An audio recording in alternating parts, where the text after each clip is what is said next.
Saludos y bienvenidos. En el Euronews hoy de este viernes viajaremos a Ucrania. Rusia justifica el ataque con el que ayer mató a más de una veintena de personas en la ciudad de Vinnytsia, diciendo que en ese edificio se reunía el mando de la Fuerza Aérea Ucraniana con representantes de proveedores de armas extranjeros. En el último parte que ha dado el presidente de Ucrania, Zelensky ha calificado el bombardeo como un acto abierto de terrorismo. Estaremos en España, donde se ha aprobado la Ley de Memoria Democrática, que va más allá que la anterior Ley de Memoria Histórica, al establecer la búsqueda de desaparecidos durante la Guerra Civil y la dictadura franquista como política de Estado. Les ofreceremos un reportaje sobre cómo en Belchite un grupo de arqueólogos busca a los desaparecidos. También veremos cómo avanzan los incendios en Europa. Aquí les ofrecemos las imágenes del incendio de las Urdes, en España, donde el viento está complicando las labores de extinción. Cientos de personas han tenido que ser desalojadas. Las llamas han arrasado miles de hectáreas. Les informaremos sobre cómo avanzan también los fuegos que devoran Portugal y el suroeste de Francia. Además, tenemos dos dimisiones importantes por motivos diferentes. Una, la del primer ministro de Italia, Mario Draghi, que ha sido frenada por el presidente del país. Otra, la del presidente de Sri Lanka. Iremos a Reino Unido para ver cómo avanza la carrera para suceder al primer ministro Boris Johnson, y a Colombia, donde un desprendimiento de tierra ha sepultado una escuela rural matando a 3 niños. Más noticias, como siempre, después de nuestros titulares. España aprueba una nueva ley de memoria democrática con el rechazo de la oposición por el apoyo de los independentistas vascos que durante años se negaron a condenar el terrorismo de ETA. El presidente de Italia, Sergio Mattarella, rechaza la dimisión del primer ministro Mario Draghi motivada por la falta de apoyo del movimiento 5 estrellas. Volodymyr Zelensky pide que se reconozca a Rusia como Estado terrorista tras el ataque a civiles en Vinnytsia.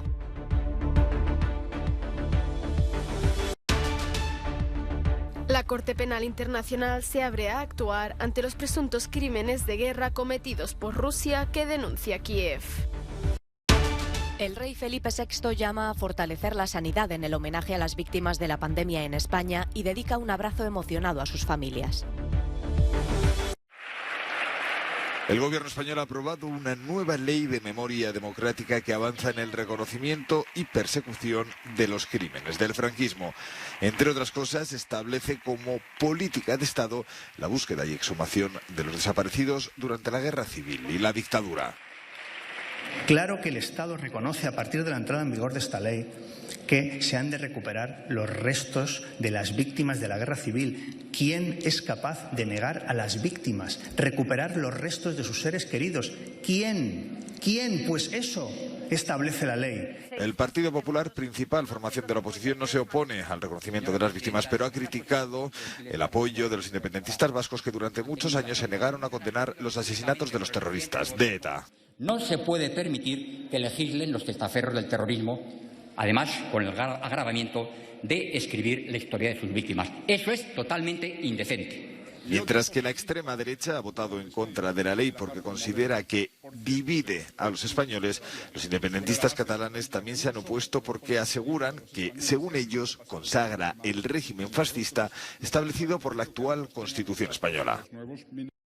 Tras casi medio siglo desde el fin de la dictadura, España ha dado un paso importante en memoria democrática, pero el avance es simbólico en palabras del presidente de la Asociación para la Recuperación de la Memoria Histórica, Emilio Silva, porque lamenta la ley carece de medidas reales. Habla de justicia, pero no ha derogado la ley de amnistía y por lo tanto no se va a juzgar a nadie por las violaciones de derechos humanos de la dictadura.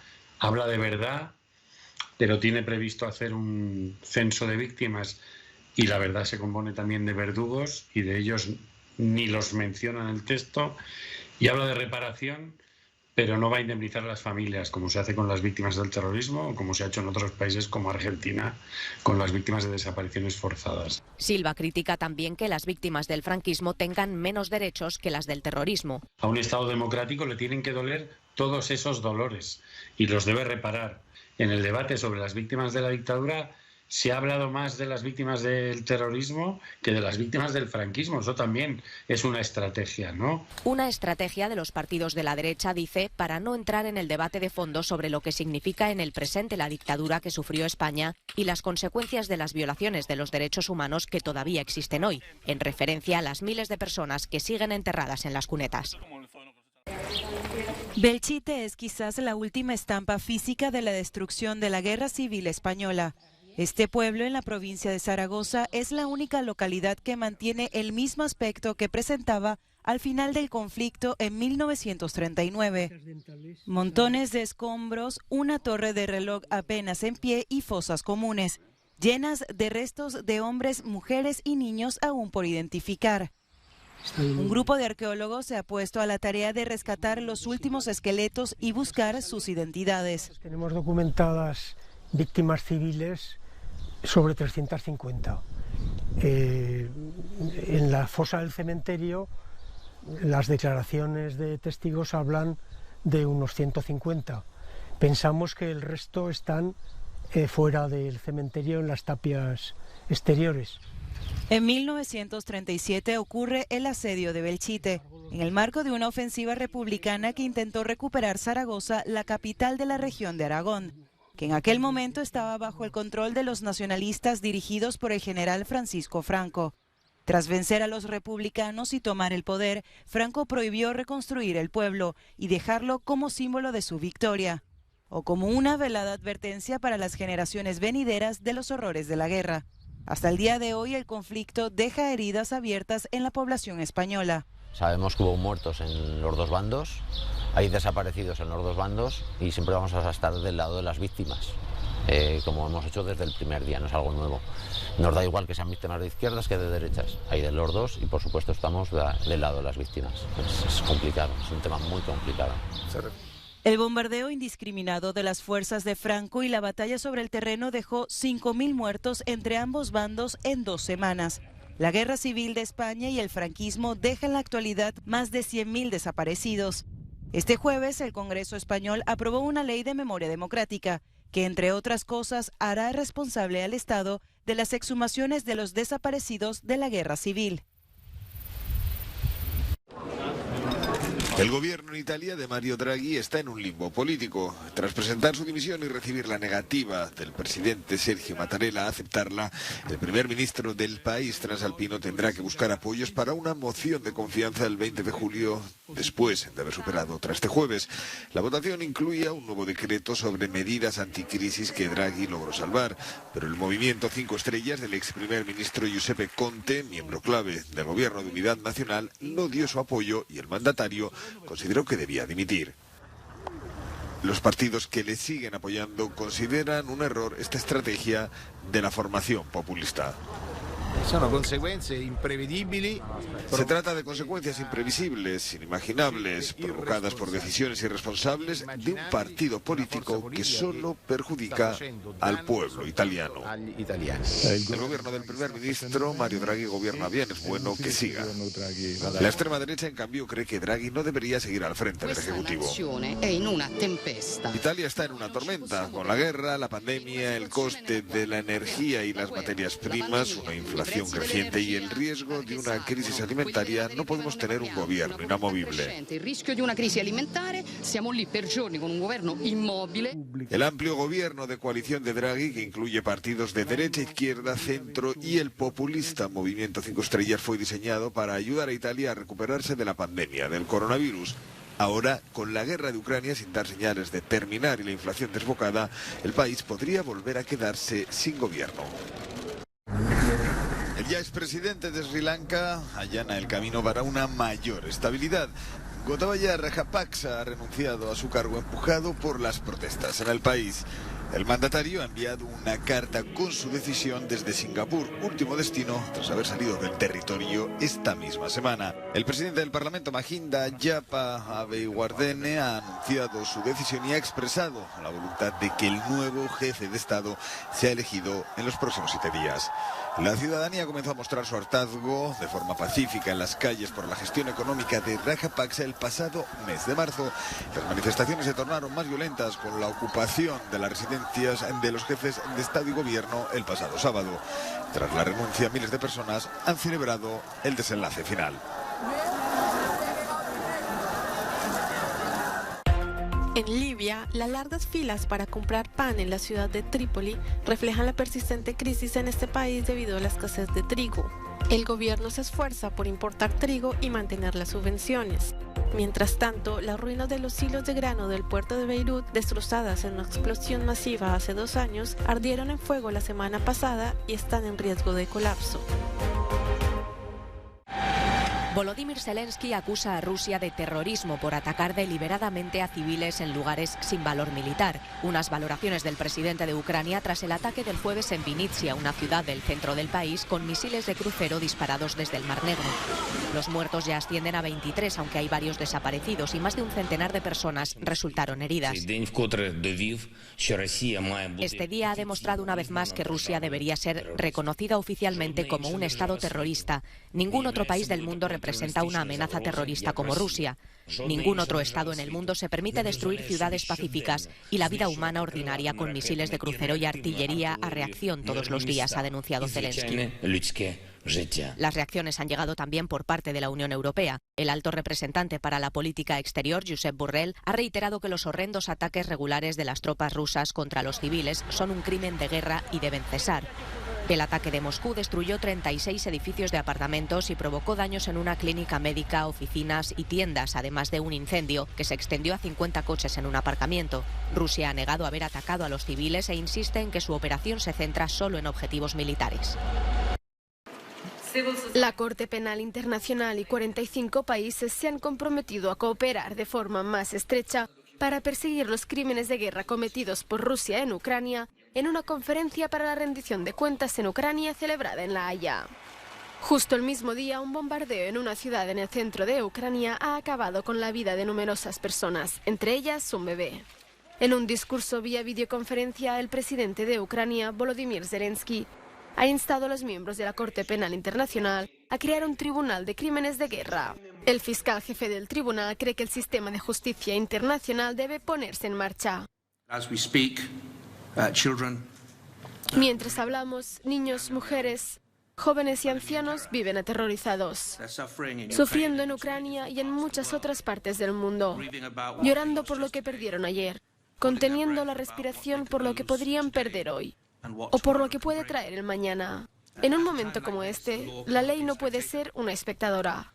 La ley no puede descansar cómodamente en La Haya o en cualquier otro lugar, cuando está destinada a proteger o defender ciertos principios que son esenciales para la humanidad. La cuestión es complicada. Ni Ucrania ni Rusia son miembros de la Corte Penal Internacional. Aunque Kiev ha asegurado que ratificará el estatuto fundacional de la Corte, en la práctica ninguno de los dos países está bajo su jurisdicción para perseguir crímenes de guerra graves como el genocidio o los crímenes de lesa humanidad. La fiscal general de Ucrania afirma que su país está trabajando con la Corte Penal Internacional para preparar investigaciones y posibles formas de cooperación. Contamos con medidas procesales y trabajaré en ellas. Cooperaremos con todos los tribunales y cortes, porque para Ucrania lo importante es rendir cuentas y la justicia. Y es muy importante hacerlo con la comunidad internacional. Además, el presidente Zelensky ha denunciado en la conferencia que más de 200.000 niños han sido secuestrados en Ucrania y trasladados a territorio ruso desde que empezó la guerra. La carrera para suceder a Johnson va sumando favoritos. El exministro de Economía, Rishi Sunak, y la exministra de Defensa, Penny Mordaunt, del ala más euroescéptica del partido, son los candidatos con más papeletas para suceder al líder del Partido Conservador, aunque no son los únicos. La segunda votación de los Tories para elegir un nuevo líder que sustituya a Boris Johnson ha consolidado el papel de favoritos de Rishi Sunak y Penny Mordaunt. El exministro de Finanzas británico ha obtenido 101 votos y la exministra de Defensa 83. Ambos han aumentado el apoyo obtenido en la primera vuelta. Sin embargo, con 64 votos a favor, la ministra de Asuntos Exteriores, Liz Truss, le sigue en una discreta tercera posición. Truss, tercera en discordia, espera darle la vuelta a la tortilla tras prometer que bajará los impuestos para intentar asegurarse los votos que fueron a parar a algunos de los candidatos eliminados. Y es que no solo está en juego el liderazgo de la formación, sino también convertirse en el próximo inquilino de Downing Street. Palestina reclama más esfuerzos a Estados Unidos para acabar con la ocupación israelí. El presidente palestino, Mahmoud Abbas, ha asegurado este viernes que la paz en Oriente Medio comienza con Palestina y Jerusalén. Abbas ha recalcado también que la única salida al conflicto es la creación de un Estado palestino. Biden, por su parte, ha afirmado también que Palestina merece un Estado propio y que trabajará por reactivar el proceso de paz entre ambas partes. Sin embargo, ha querido remarcar que no es el mejor momento. Abbas ha aprovechado la visita del presidente estadounidense para pedir que se reabra el consulado de Estados Unidos en Jerusalén Este, cerrado por la administración de Donald Trump.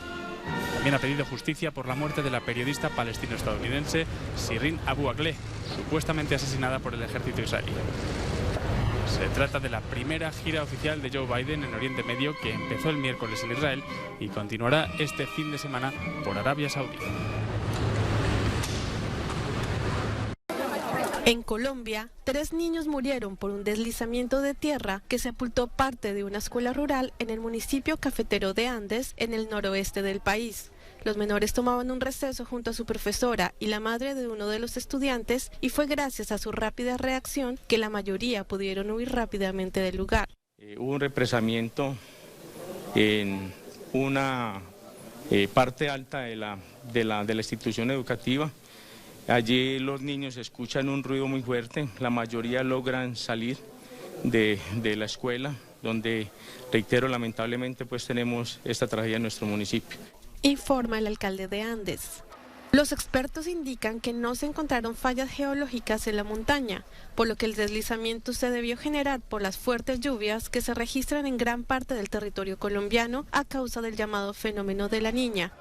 Más de 200 personas, entre vecinos del lugar armados con palas y brigadistas ayudados por militares, participaron en las labores de rescate.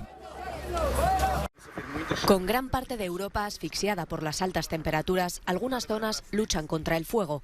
En Portugal, más de 3.000 bomberos trabajan con los vecinos, desesperados por salvar sus casas de los varios incendios que se propagan en todo el país. Este vídeo de un equipo de la radio local atravesando una autopista en llamas es la imagen del miedo ante la voracidad de un fuego que lo engulle todo a su paso.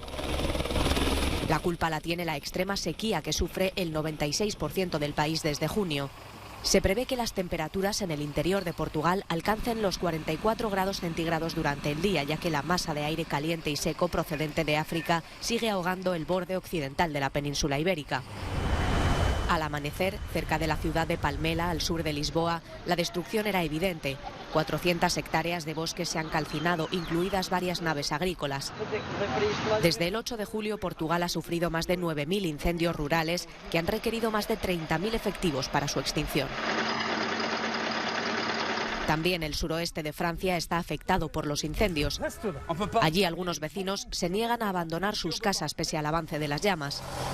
Ya se han consumido 700 hectáreas de bosque y miles de ciudadanos han sido evacuados en una zona que no suele ser propensa a los incendios. Para limitar el riesgo de provocar fuegos accidentales, algunas ciudades como Toulouse y Lourdes modificaron el jueves sus celebraciones del Día de la Bastilla. Nîmes directamente canceló los tradicionales fuegos artificiales.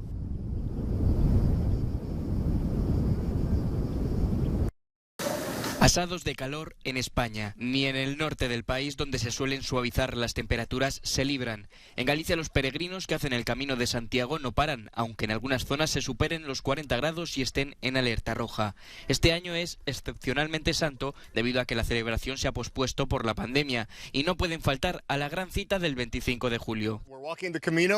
Estamos haciendo el camino, no nos esperábamos que iba a hacer este calor. Llevamos 2 marchas y ahora tenemos mucho calor. Para poder llegar, la clave es madrugar más y llevar abundante agua en la mochila. Salimos de noche con las linternas y vamos a contrarreloj para poder llegar a una hora que no haga muchísima calor. Donde también combaten el calor por la noche es en Madrid. Aquí las terrazas se llenan. Afortunadamente los restaurantes tienen los sprays esos con agua. Algunos tratan de encontrar algo positivo a unas temperaturas que por la noche llegaban a los 35 grados. Se tiene menos hambre cuando tenés calor. Y no sé, tomando algo fresco la verdad que se pasa bien. En Ginés, en Sevilla, directamente optaron por abrir las piscinas hasta la 1 de la madrugada. La provincia se encuentra en nivel rojo de alerta y registra valores superiores a los 44 grados. Comer, bañarte, comer. Otra cosa. Va a ser muy fácil, vamos. Y parece que la ola de calor trabaja a fuego lento porque esta no piensa remitir hasta principios de la próxima semana, según la Agencia Estatal de Meteorología. Homenaje de Estado a las víctimas de la pandemia en España. El Palacio Real ha acogido el acto en su patio de la Armería bajo el lema "Un aplauso para el recuerdo". Entre los presentes, el presidente del Gobierno, Pedro Sánchez, todos los ministros, poderes del Estado, presidentes autonómicos y representantes parlamentarios. El rey Felipe VI ha dedicado un abrazo emocionado a los familiares de las víctimas y ha llamado a fortalecer la ciencia y la sanidad. Son muchas las lecciones aprendidas durante todo este tiempo que no olvidaremos. Y es en este momento cuando se debe fortalecer todo aquello que la pandemia reveló como relevante e impostergable. La mayor inversión en ciencia, la mayor cooperación internacional, el mayor cuidado de los mayores, la mayor solidaridad ciudadana o la mayor solidez de los sistemas de salud. Esos sanitarios que lucharon desde primera línea han sido también protagonistas del acto. Los reyes han hecho entrega de 4 grandes cruces a 4 familias en representación de todas las víctimas y han realizado una ofrenda floral en su memoria. Lucha de gigantes, convierte el aire en gas natural. El broche final al homenaje ha sido la interpretación del tema Lucha de Gigantes de Antonio Vega, acompañada de un aplauso colectivo en recuerdo a las casi 109.000 personas que han fallecido en España por la COVID-19. Siento mi fragilidad. Hasta aquí el último informativo de esta temporada. Volvemos tras el parón veraniego con nuestra selección de Euronews Hoy el próximo 15 de agosto. Hasta entonces seguiremos ofreciéndoles todas las noticias a través de nuestro canal, nuestras redes sociales y nuestra página web. Les dejamos con el No Comen del Día, en el que verán cómo vuelven los fuegos artificiales al día de la fiesta nacional de Francia, el Día de la Bastilla. Gracias por seguirnos y feliz descanso veraniego.